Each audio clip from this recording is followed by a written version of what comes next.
Well, here we are. We are going to give this a try. We are going to see how this goes. Everybody, well, I guess not everybody. I think I'm not sure if there's anybody even on here right now. Came on a little bit early. I think I'm around, yeah, it's almost 7 o'clock. Okay, looks like it's time. So here we are. Welcome to the very first, the only time we've ever tried this. This is our live version of the Union 0430. You only got me and of course Don right there. Grapes. He's always standing by, always watching. Good Canadian boy, good Kingston boy. So here we are. This is Union 0430 for anybody that's never watched us online and you've always just listened to us on the podcast. Every episode get some hopefully get some interaction here. Not sure if my internet is, please, I hope it's working well. If anybody, it says that there's 3 people. If anybody is on, can you just give me a thumbs up saying that my audio is coming through, the video is coming through? Just shoot a message of some sort. I think you need to be subscribed to the channel in order to actually make a comment. So if you can, please make a comment. Let me know that the audio and visual video is working. There you go, Jeff. Thanks, buddy. Jeff, how was that veterans hunt that you did?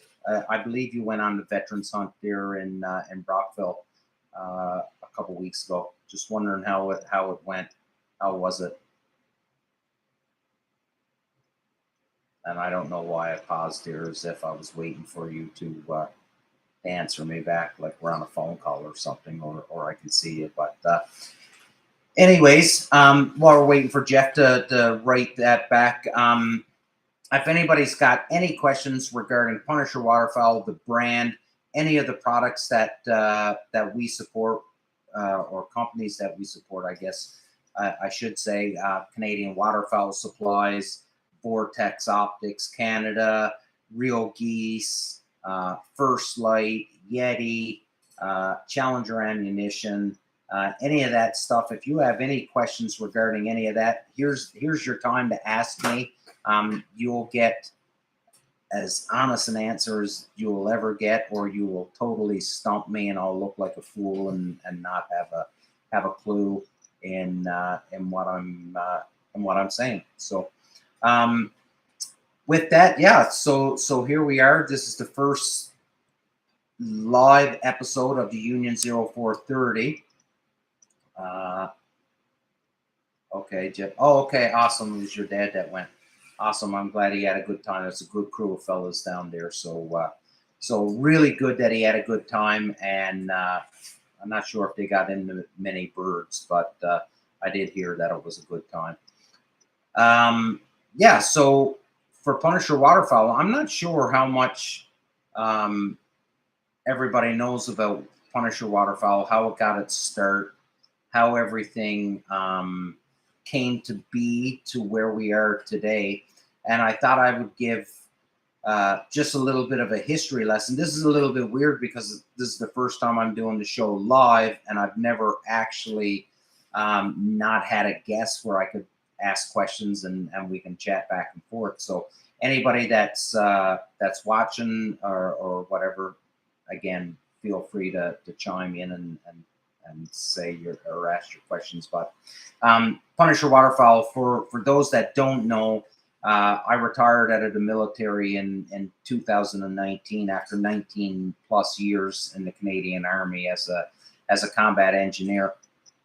But back in 2015, I came up with this idea for Punisher Waterfowl for no other reason other than the fact that I couldn't find any local property or any local people that wanted to go hunt with me. It was just my buddy Cal Schrader and I. who was a military guy.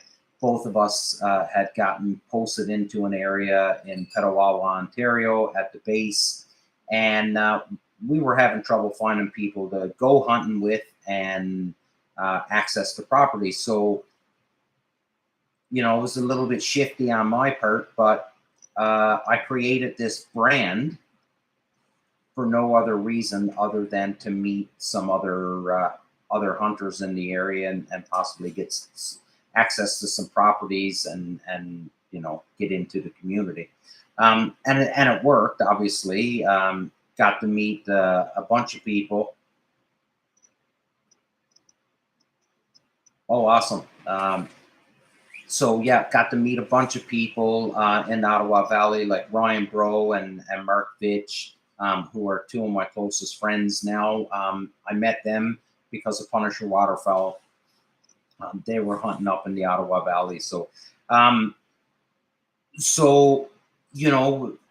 I created the brand, created a social media page, did that. And then all of a sudden people started asking, well, what exactly is Punisher Waterfowl? And I guess I had to come up with something. The jig was up. So I started, I got in with a company who produced logos and stuff for a very, very cheap price. Got a logo made and start printing it on hats and t-shirts and whatever I can, stickers and the whole bit. And people seem to like it, and they got, yeah, I know who's listening. That was Pat Hendricks that just chimed in. That gray hair is starting to make you look older than dirt. And I know it was Pat because I said that about Pat a long time ago. I know Ryan wouldn't be able to come up with that. So I know that. Hey, Pat, thanks for tuning in, buddy. Yeah. So I had to come up with something for Punisher Waterfowl in order, to stay relevant and to still keep meeting people. So I was making the t-shirts, making the hats. Then I got into a relationship with Banded Waterfowl Gear. I was selling some of their gear out of my basement in Petawawa, but obviously you can well imagine I couldn't keep up with the big box stores like Cabela's and all these places. So that was short-lived. And then I had this really profound idea that I would start making my own gear, i.e. Some decoy bags, and I started making duffel bags, the exact same copy as the duffel bags that I had used in the military. Made extremely tough, heavy zippers, no tear, nothing. And they were pretty popular, really popular actually. But the problem was that it was very, very hard to make them and to stay profitable because I was making them out of a very, very tough fabric, and it wasn't really cost effective. So we moved on from that. I was around about that time that Dave Palmer. That was around about the time that Dave joined Punisher Waterfowl. Right around the time when I stopped with the decoy bags and the duffel bags. Dave joined, and we really just hit the reset button once Dave joined, and we went back to the drawing board. I tried to figure out exactly what it was that we wanted the brand to be, and it was at that time that the podcast, that the Union 0430, it was at that time that the podcast was born. It was an idea that I threw to Dave, and Dave said, yeah, let's go for it. Let's try it. Let's see how it goes. And, here we are. This is episode 124. I would like to think that it's a success, and it seems like there's a lot of listeners and everything. And, we've got people on here tonight that's listening to me ramble on here about Punisher Waterfowl. So here we are, and now we're pushing forward. Anybody that's paid attention to our social media, you've seen a couple weeks ago, I made the post about the Refuge, which is a fantastic thing that's going to happen at the Toronto Sportsman Show this year. In merch, we're going to be, Dave and I are going down to the Toronto Sportsman Show, working closely with those folks, and we're going to build an area called the Refuge. And we're bringing a bunch of our friends. They're going to come in. They're going to set up their booths. They're going to be selling their stuff, promoting their brands. And it's going to be an area that is being specifically designed for the waterfowlers. At the Toronto Sportsman Show in the past, we really didn't have a whole lot of representation as waterfowlers at the Toronto Sportsman Show. So after last year of Dave and I being there, we thought that maybe we could do something about that. And we approached the general manager of the show, and he was only too excited to work with us on this. So we've seen a bunch of you last year that came by our booths, and we had a great time. This year, it's promising to be bigger and better, and it'll get bigger and better every year as long as we get the support from you. And you know, Pat Hendricks hasn't been able to 100% say that they'll be able to come, but you know what? It's time for everybody that's listening, especially the people that's in Ontario, to start saying to Pat that you really need to see him there, and that you're going to dump a pile of money, because ultimately that's what it comes down to. And all of these small businesses that show up, and regardless of what you think of them, if you think that they're major big businesses or not, in the grand scheme of things, they are small family-owned businesses. The only way that they can make this work, especially an event something like the Toronto Sportsman Show, is that we've got to put our money where our mouth is. And when we hear about people complaining and saying, well, the show isn't as great as it was in the past, or there's hardly any vendors there, there's a reason why the vendors stopped attending, because they weren't making any money.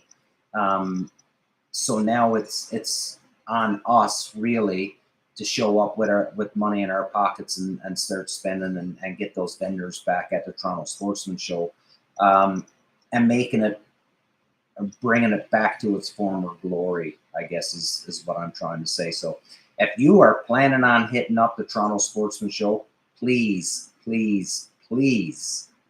make sure that you are contacting your favorite waterfowl vendors, and you're telling them, hey, listen, I'm heading here. I'm going to stop by and see the boys at the Refuge, and we're hoping to see your brand in the Refuge. That's the only way that this is going to happen. So we'll ask you for that. Hopefully it happens. Hopefully a bunch of you can come out, and we can see you and hang out, probably have a beverage or two. Dave and I will be there for pretty much the whole week. So once we find out what hotel we're in, we'll be sure to pass it along, and maybe we can just block book the floor and just have a time. If there's any questions, anybody, feel free to ask. I can only ramble on for so long, and if this doesn't work, you know, hopefully we can go for about an hour is the goal, that we can go about an hour here, make an episode out of it. But if not, we can end it. We can end it early as well. I can see people jumping on, people jumping off, coming on, coming off. So it'd be good to see some people and answer some questions. Other than that, I guess some things that I could talk about is what you can see right behind me right here, the Real Geese Punisher Pack. That it actually, if you're interested in it, the only place you can buy it in Canada is at Canadian Waterfowl Supplies, and in the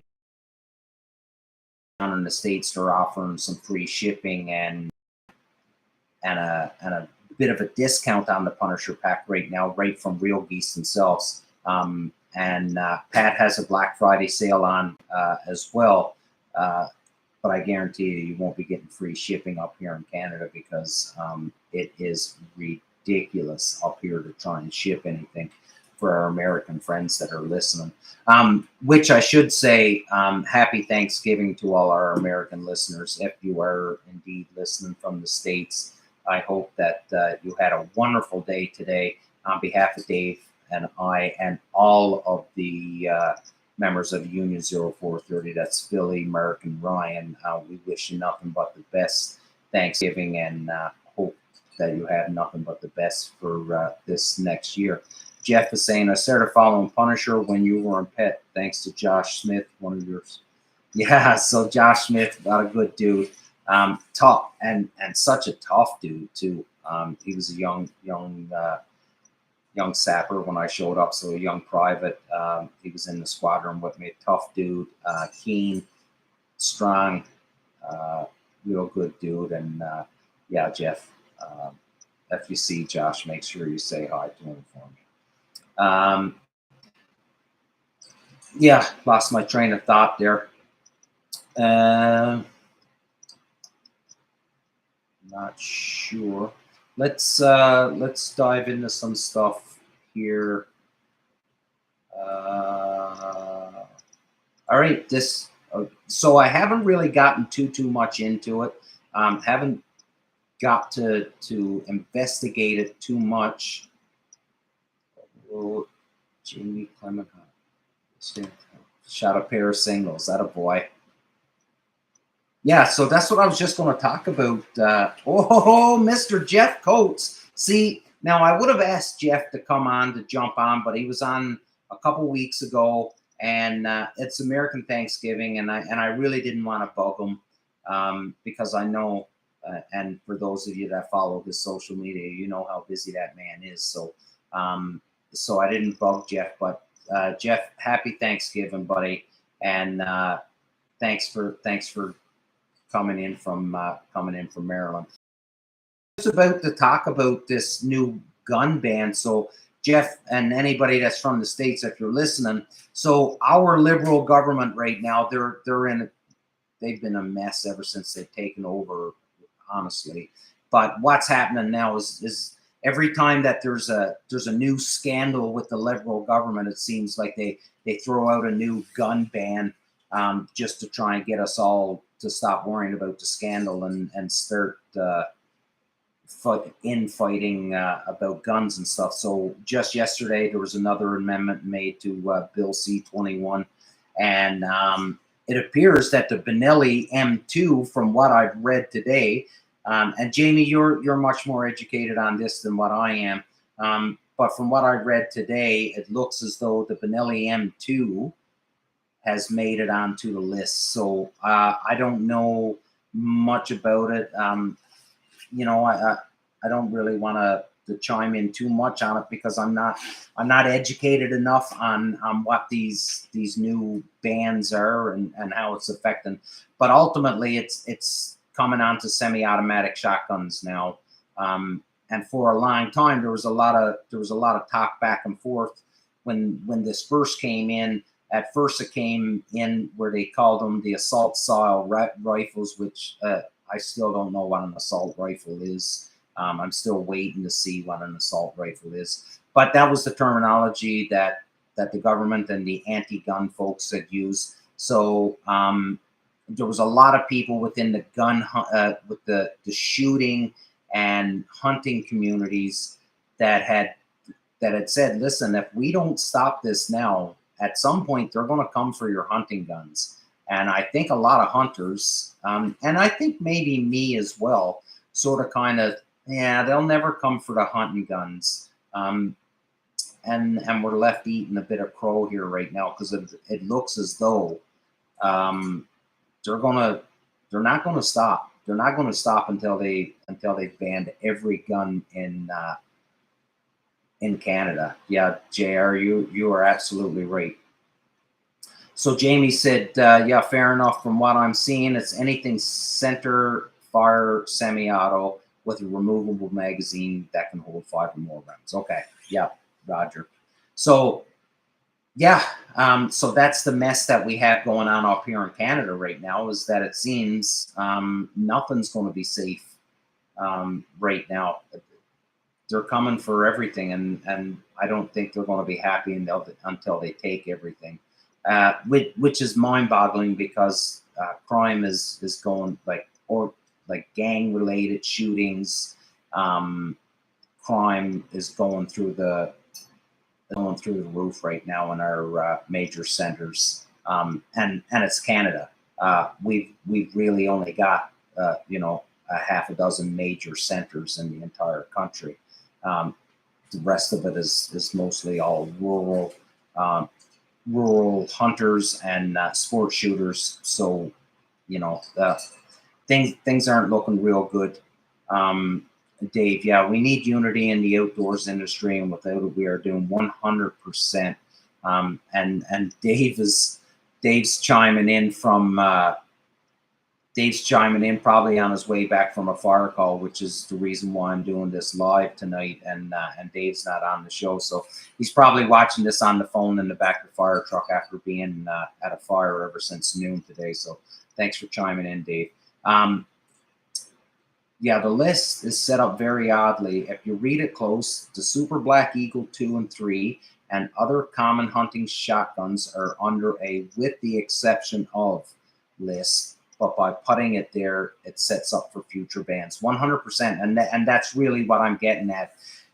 As much as I don't think I really believed, I don't think I ever came out and said it, but there was a part of me that didn't think that the government would ever come for our hunting guns, so our shotguns and our 303s and stuff like that. But I don't know, the way it's looking right now in Canada is that they're only going to be happy until they've taken everything away. So our our way of life is in danger, and unlike the United States, we don't have that Fourth Amendment, that Constitution. We don't really have a Constitution that our government governs by, like you guys do down in the States. So things are looking pretty crazy here. Yeah, give them an inch, they'll take a foot. So Jamie says, I got my fiance her first the other night, a 20 gauge SX4, since she wants to go into duck hunting too, which is amazing. Yeah, get her out and shoot some plays, and get her used to it. But amazing that she's interested and she wants to get out and join you, Jane. It really is, and I certainly hope that cooler heads prevail here, and we can put a stop to this sooner rather than later, before everything is taken away from us, and this idea of hunting ducks and hunting and sport shooting as a whole is taken away from us, because it is certainly looking that way. Which sort of kind of plays into another topic, and this seems to be somewhat of a polarizing topic, and I'm doing this live, and anybody that's listening can chime in, and you can educate me however you want, and that's fine. I'm not that proud that I can't admit that I'm wrong, but there is this narrative that's floating around, and again today it came up, and I invited the person to come on the show to actually talk about it and give his point of view, but he didn't. But this narrative that when Bill C-21 came out, and this amendment to the firearms, prohibited firearms, Ducks Unlimited Canada, not Ducks Unlimited Incorporated, which is what's in the States, but Ducks Unlimited Canada made the bill they just said we're going to just keep our noses out of it and carry on that way. Which, you know, when you look at it, and obviously I'm a fan of Ducks Unlimited and I'm a fan of Delta Waterfowl, because I believe that as waterfowl hunters, we need both of those organizations in order for us to continue to have the waterfowl to hunt in the future. So anyways, it came up today. Ducks Unlimited Canada is doing some fundraising. A fella had come on, and it was on a Facebook post, and he had said, listen, I'm not supporting Ducks Unlimited. Ducks Unlimited doesn't support shooters. They don't support hunters. They didn't, you know, fight the bill or anything like that. So I know Dave commented, I commented, a few other people commented on the post. And again, if anybody has some information that I don't have, or if I'm uneducated on this matter, please let me know. But as an organization, from what I know, Ducks Unlimited gets the majority of their operating money come to them from grants and programs from the federal government. So if Ducks Unlimited Canada was to kick up a stink about the bill, then they're sort of kind of biting the hand that feeds them. And I get it. I see what they're doing, and Ducks Unlimited isn't just for hunters. They are for everybody in Canada. So for the bird watchers, for the nature watchers, nature watchers, people that just want to get out and walk through that wetland, or if it's a town's water supply, whatever the reason that Ducks Unlimited has been doing what they're doing. Yeah, absolutely, JR. Conservation is for everybody.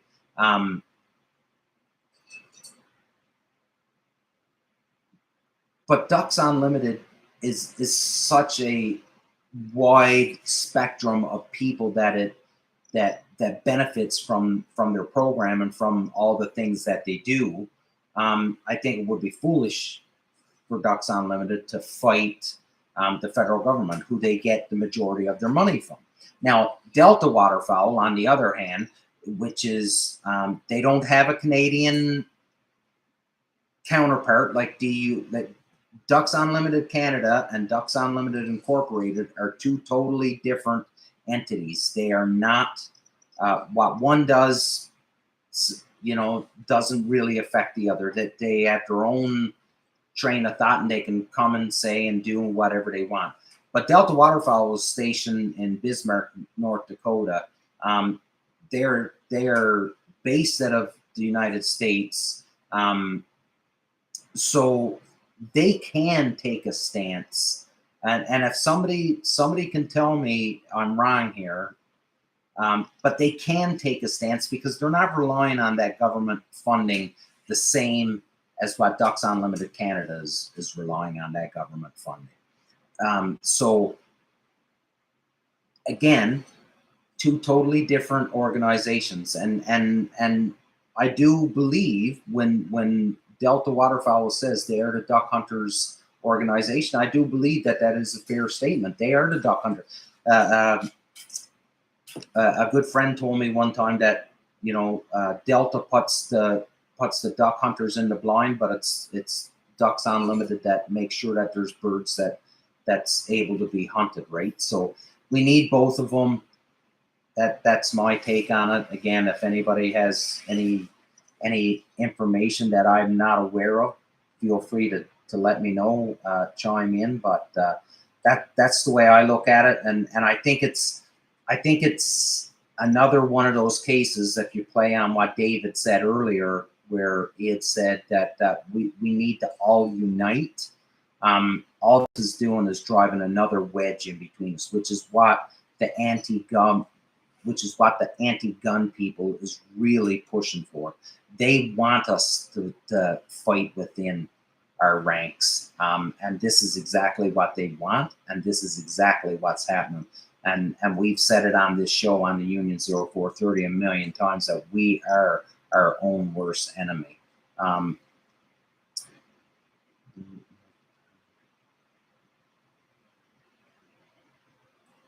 Yeah, no, absolutely, Jamie. Yeah, I believe you hit the nail right on the head there. So yeah, so that's me continuing to ramble on. We are Mitch Davis checking in. Awesome. Thanks, Mitch, for joining us, buddy. So yeah, so here we are. We're about 30 minutes into the show so far. Again, if you have any questions, feel free to ask. You can ask me anything. I'm an open book. I'll tell you whatever I can. If I don't know it, I'll tell you, even if it makes me look like a fool.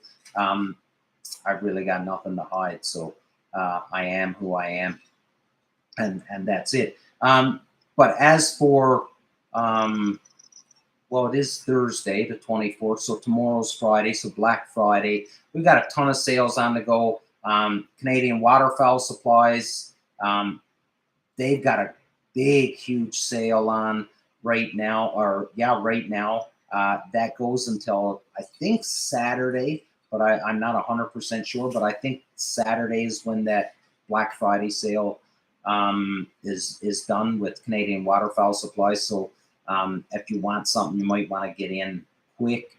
Get over to their website and have a chat with Pat and Ryan and get your order placed. Vortex Canada is having a huge sale. Real good. Well, they sponsor the show, so obviously they're real good friends to us. So Vortex Canada has a great sale on the go. Real Geese, obviously, I shouldn't say obviously, but you all know how awesome Real Geese is, how they treat their customers, and the value you get for your dollar. So all of those places. First Light has a great sale, a huge sale on, which goes, which it's not just First Light. It covers all of the meat eater companies. So Phelps, FH Gear, First Light, all of that stuff is all got a Black Friday sale on right now. So get into it. Yeti is doing they've got some Black Friday stuff, and they're doing some stuff where they're calling the garage. I think it's called the garage sale. So it's some one-offs and some really funky stuff that's out on Yeti right now. And every morning, I believe it's every morning at around 10 o'clock Eastern time, they add some new products. So if you're looking for that new Yeti with Christmas around the corner, probably a good chance to score something. Mitch, yeah, First Light has an awesome sale. Grab the uncompadre. Yeah, so that's awesome. So Mitch, buddy, that's awesome because I know you reached out to me. You had asked me about the uncompadre jacket. I had told you my thoughts on it. Thankfully, you took my advice.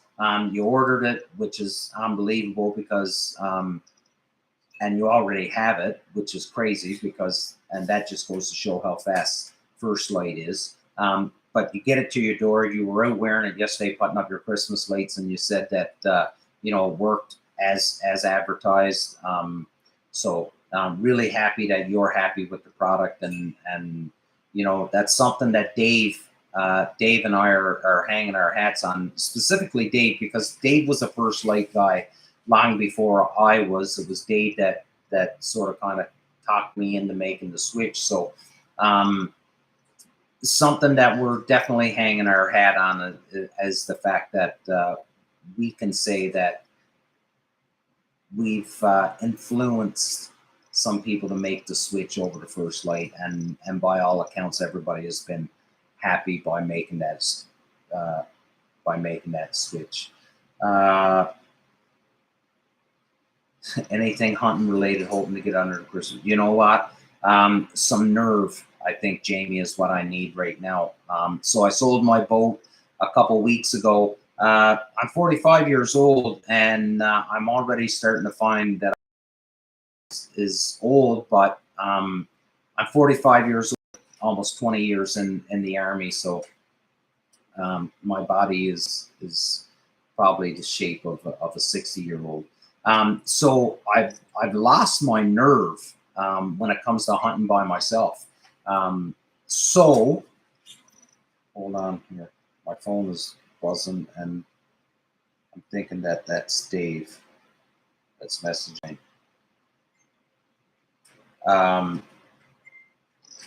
But sorry, what we got? Yeah, my nerve. I've got no nerve to go out in the boat or to go anywhere by myself anymore.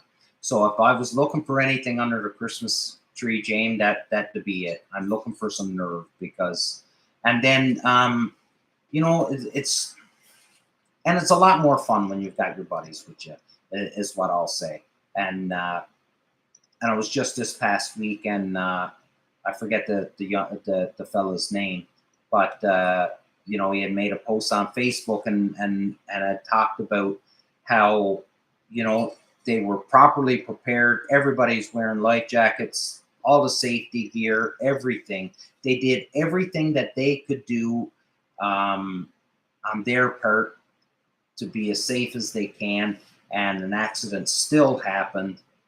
And you know, they were very, very lucky that that everybody made it ashore, and everyone is still, you know, this side of the grass right now. So it's a crazy time of year, and I can remember, you know, a couple years ago being on hunts and people, you know, wanting to take chances to try and get out after rafts of redheads and canvasbacks and stuff. And I'm telling people, you know, I grew up on the water in Newfoundland, so I've got nothing but the utmost respect when it comes to water and being in a boat. So people just take some crazy risks when it comes to chasing birds, and I hope everybody can sort of sit back and really evaluate if they need to get out the next morning, because it is only a bird. You know, probably suck back on that windy day, or when you're by yourself. Maybe not the best idea to get out on the water and go. And that's just what I'm saying.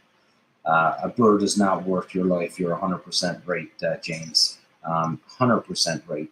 And well, that's the way I feel, and which is the reason why I haven't been out hunting that much. My hunting buddy is he's been laid up for a little bit, so we haven't been out, and I'm just not willing to go by myself anymore. So that's a very long answer to your question, Jamie. That's a really long answer to your question, but and yeah, my boat setup was I had a XL shallow water. Uh, it was a boat for duck hunting and a mud buddy motor on the back of it. It was a setup for duck hunting and for duck hunting alone. And I just, you know, it sat in my driveway for 4 weeks, never seen the water once. It was just time. It was time to let it go and get it into somebody that could use it more than I could, and get some joy out of it. So yeah, get a 19. You know what, James? If I was to get a 19-foot boat, Phil to go buy a 20-foot boat. There's no way. There's no way that Phil is going to be out compensated over anybody. That's just not going to happen. That's just the way it is. But you know, and Phil, and I know this, and I know Phil's not listening because he's at work. So he's not listening, and so he can't comment. So we can make fun of Phil all we want tonight, but I'll hear about it. I'll hear about it tomorrow, because he do listen to every episode that he's not there. So when he do listen to it, if we make too much fun of him, I'll definitely hear about it. So, but yeah, that's that. I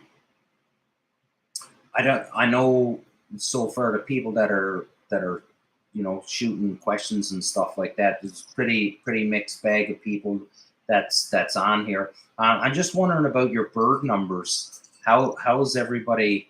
Because I'm not seeing much around here now. Granted, I'm not scouting 100%, but I am still keeping an eye out on things.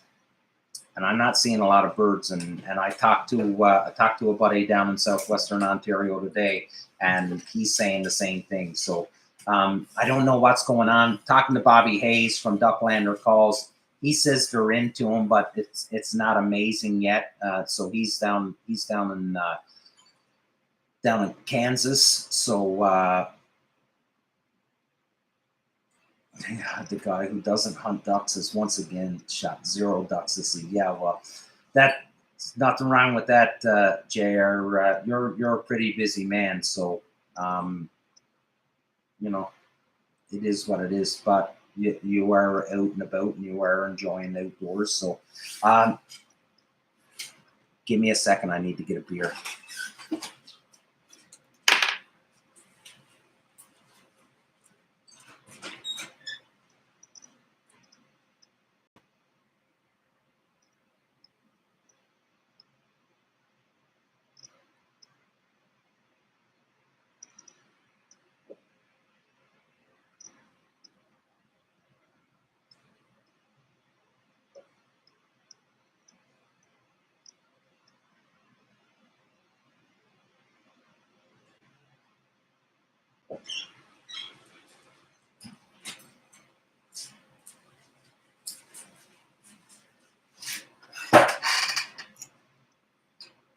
That's that's one of the bad things about live, or when I'm the only one that's really here to do the talking. Divers are here on the big lakes, but past 2 hunts, I've been on a bit slow. I may be chalking it up some warmer weather in southern Ontario. Yeah.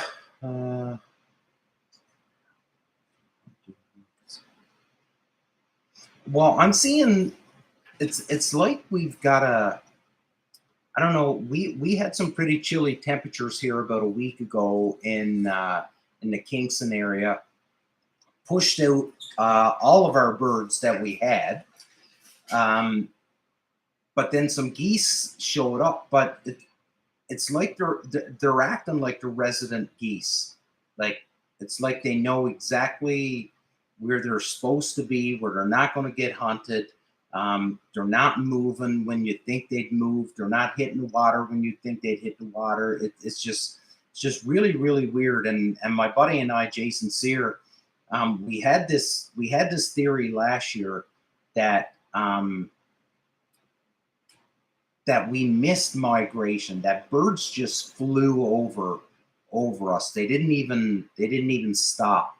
They just, it was warm, and then the cold hit, and it was bitter cold, and they just pushed on past us. And I'm fearing that's what's happening here. Now we're in some mild weather again this week. I'm hoping that it's not too late, but I know Dave put a video up on his personal Instagram today showing geese up, or showing ducks up in his area, and it was insane the amount of ducks that he had filmed. Jeff, lots of birds here in PEI. Shut up, Jeff. I wish, man, I am so disappointed that I didn't make it down to PEI this year with you guys. I just seen Jeff Coates. I just seen this video of that hunt that you guys done with all the ducks coming in too, and that was just insane. But yeah, like, I don't know, man. It seems weird, and maybe it's just this area. Maybe climate change is really having an effect on the birds. I really don't know. I'm asking people. Everybody seems to all say the same thing, that birds aren't here yet. We haven't seen them, and then they just go right on by. But PEI, lots of geese pile up in the runoff ponds, and haven't seen them in the fields I'm watching. Yeah.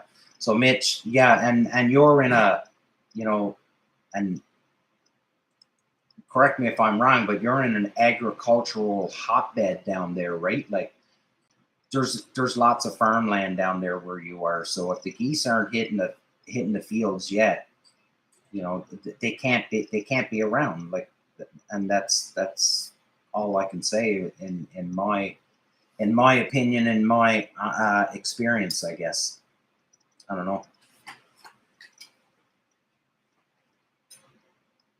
The really bad thing about me being the only one talking is my beer intake is extremely low, and I've got a cigar that I've been trying to smoke that I haven't even been able to spark up yet.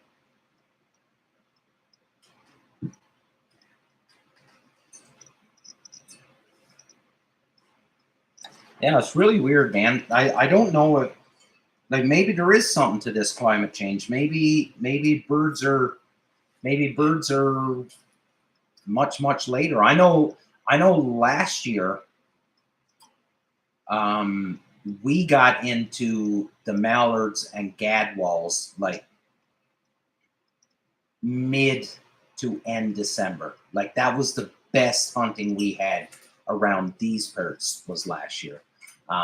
Like stupid cold before we really started seeing those big mallards coming in. So I don't know. I don't know what's going on with them. I wish I knew. But again, we're in Ontario. We're not really in a hotbed of a flyway either, right? It'd be really interesting to know what's happening. Well, I guess you can watch social media and you can see the fellas that are down in the central and the Mississippi and even the Pacific flyways. They're all hitting birds. There's tons and tons of videos of lots of birds being shot. So I don't know. I don't know. I'd love to have a scientist, someone from Canadian Wildlife Federation or someone like that to come on and actually, you know, talk about it. And this is the other thing. If you guys all remember at the beginning of this season, Delta Waterfowl reported that this was a bad hatch this year. No, this year was a good hatch. Sorry, the duck numbers were down this year, and with the flood, with the drought that was going on out west this summer and this fall, I'm guessing we're probably going to see a bad hatch this coming spring. So maybe our duck numbers are going to be low again next year. I don't know. I guess another one of those things where we're going to have to wait and see.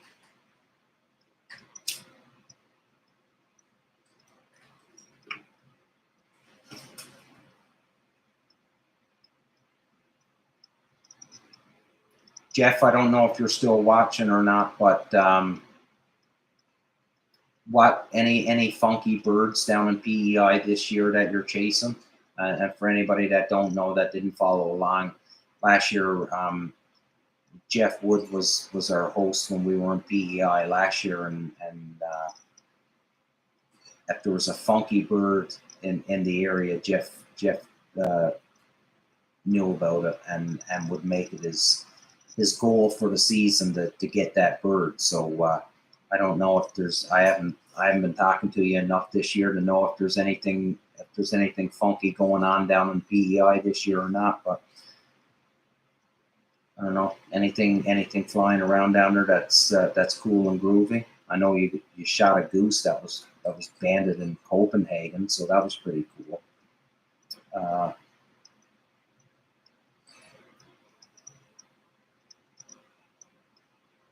I don't think we're worried about. So Mitch, I don't think geese is a problem. I think there's still lots and lots of geese, especially southern Ontario, because they're still considered such a nuisance down in southern Ontario. I don't think our geese numbers are hurting, our duck numbers, and we've got we don't have a crazy generous bag limit when it comes to ducks. So I don't think we'll see I don't think we'll see a change to our bag limit, our numbers, at least not for the time being. And maybe, you know, there was talk a couple years ago by a few people, I remember, and that was adjusting, like pushing the start and the end of the waterfowl season here in Ontario, especially in southern Ontario. They were talking about pushing it to the right, starting it later and letting it finish later. So,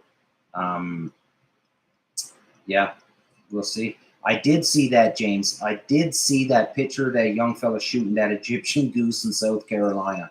What, like, when I seen the picture, I was like, oh, good luck trying to identify this. But he said it in his caption. He was like, it was an Egyptian goose shot in South Carolina. So somebody got their bearings all fucked up and ended up way off course.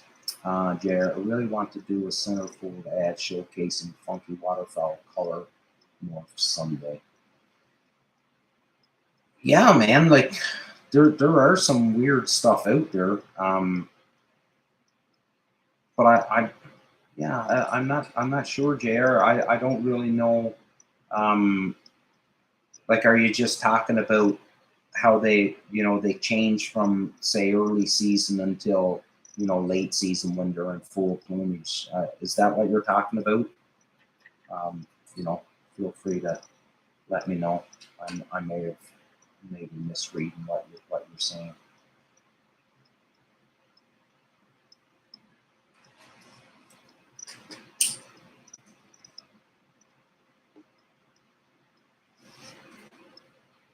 Yeah, duck farmers got them all figured out. And we got to thank Trevor Davidson for these cigars, because I'm not these big old fat cigars that fellas smoke. I can't do it. I'm an ex-smoker, and I just can't do it. Can't do those big old fat cigars. So I like these little skinny ones. These are the ones for me, James. So don't be going out and buying me any Monte Cristos anytime soon. Not that you were going to, but just in case you ever thought about it.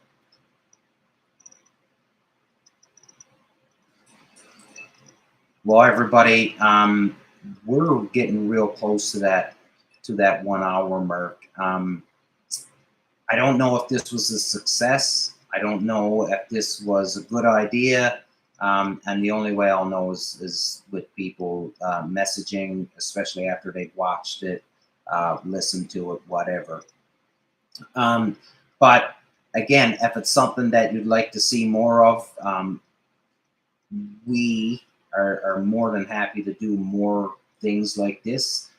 We just need to know if it's worth the while, and if you guys actually get some entertainment value out of it, because ultimately that's what decides everything for us. Yeah, true, JR. Thanks, buddy. Yeah, we're at about 55 minutes here. Yes, Wild. Oh, come on, Jane. Listen, I'm not a big bourbon guy, but I know enough not to be drinking Wild Turkey. Jeff Coates actually ruined me and got me on Buffalo Trace, so that's my bourbon, and that's really the only, and maybe some Welland. But Jeff is a big fan of that stuff too. Everybody, thank you so much for letting me joining in and listening to me ramble on. Again, I don't know how much entertainment value this is, but I had a blast talking to you and getting to chill out and talk about some stuff and give you a little bit of history on Punisher and to let you know about what's coming up, especially in March with the Toronto Sportsman Show and the Refuge. Everybody, thanks so much for listening. I am just 1/5 of the Union 0430. But like always, we are who we say. In my case, just a dude that just loves talking birds, and I'm so thankful that you tuned in tonight and hung out with me. So big love. Hopefully next week all the boys will be back and we'll be able to do a regular show. Big love.